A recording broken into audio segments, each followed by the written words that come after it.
नमस्कार दोस्तों, स्वागत है आपका मेरे चैनल SM धार्मिक कहानियों में। आइए शुरू करते हैं आज की कहानी। दोस्तों, राखी या रक्षाबंधन का त्योहार पूरे देश में बड़े ही हर्ष और उल्लास के साथ मनाया जाता है। हर साल सावन पूर्णिमा के दिन राखी का त्योहार मनाते हैं। इसे भाई बहन के प्रेम और प्यार के त्योहार के रूप में जाना जाता है। इस दिन बहनें अपने भाइयों की कलाई पर रक्षा सूत्र, मोली या राखी बांधकर उनके जीवन के लिए मंगल कामनाएं करती हैं। भाई बहन को उपहार और उनकी रक्षा एवं सहयोग का वचन देते हैं। लेकिन क्या आपको मालूम है कि राखी के त्योहार की शुरुआत कैसे हुई?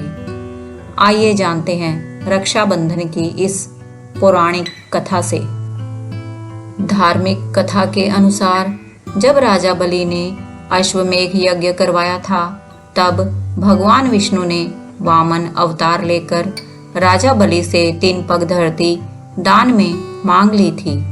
राजा ने 3 पग धरती देने के लिए हाँ बोल दिया था। राजा के हाँ बोलते ही भगवान विष्णु ने आकार बढ़ा लिया और 3 पग में ही पूरी धरती नाप ली। राजा बलि को रहने के लिए पाताल लोक दे दिया। उस समय राजा बलि ने भगवान विष्णु से एक वरदान की मांग की।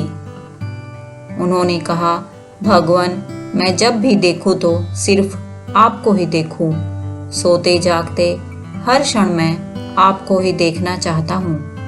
भगवान ने राजा बलि को ये वरदान दे दिया और राजा के साथ पाताल लोक में ही रहने लगे। भगवान विष्णु के राजा के साथ रहने की वजह से माता लक्ष्मी चिंतित हो गई और नारद जी को सारी बात बताई। तब नारद जी ने माता लक्ष्मी को भगवान विष्णु को वापस लाने का उपाय बताया। नारद जी ने माता लक्ष्मी से कहा कि आप राजा बलि को अपना भाई बना लीजिए और भगवान विष्णु को मांग लीजिए। नारद जी की बात सुनकर माता लक्ष्मी राजा बलि के पास भेष बदल कर गई और उनके पास जाते ही रोने लगी। राजा बलि ने जब माता लक्ष्मी के रोने का कारण पूछा तो माँ ने कहा कि उनका कोई भाई नहीं है, इसलिए वो रो रही है। राजा ने माँ की बात सुनकर कहा कि आज से मैं आपका भाई हूँ। माता लक्ष्मी ने तब राजा बलि को राखी बांधी और उनसे भगवान विष्णु को मांग लिया। दोस्तों, ऐसा माना जाता है कि तभी से भाई बहन का यह पावन पर्व मनाया जाता है।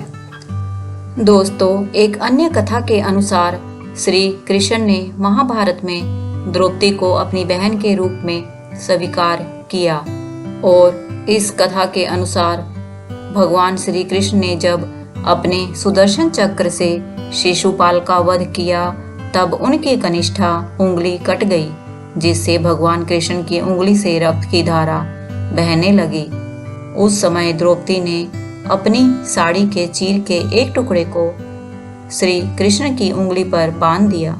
इसके बाद से ही श्री कृष्ण ने द्रौपदी को अपनी बहन के रूप में स्वीकार किया और हर संकट की स्थिति में उनकी रक्षा करने का वचन दिया।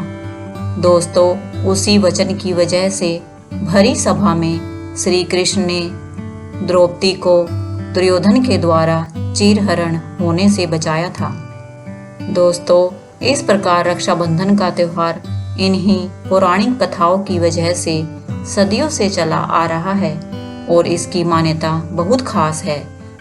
अतः हर साल सावन मास में पूर्णिमा तिथि पर भाई बहन का पवित्र त्योहार रक्षाबंधन बड़े ही धूमधाम से मनाया जाता है।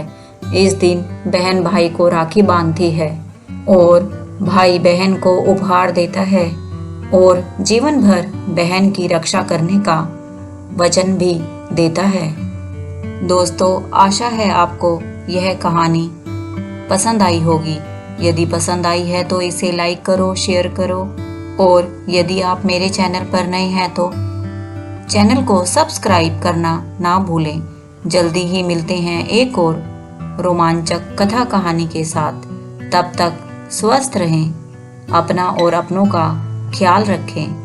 नमस्कार।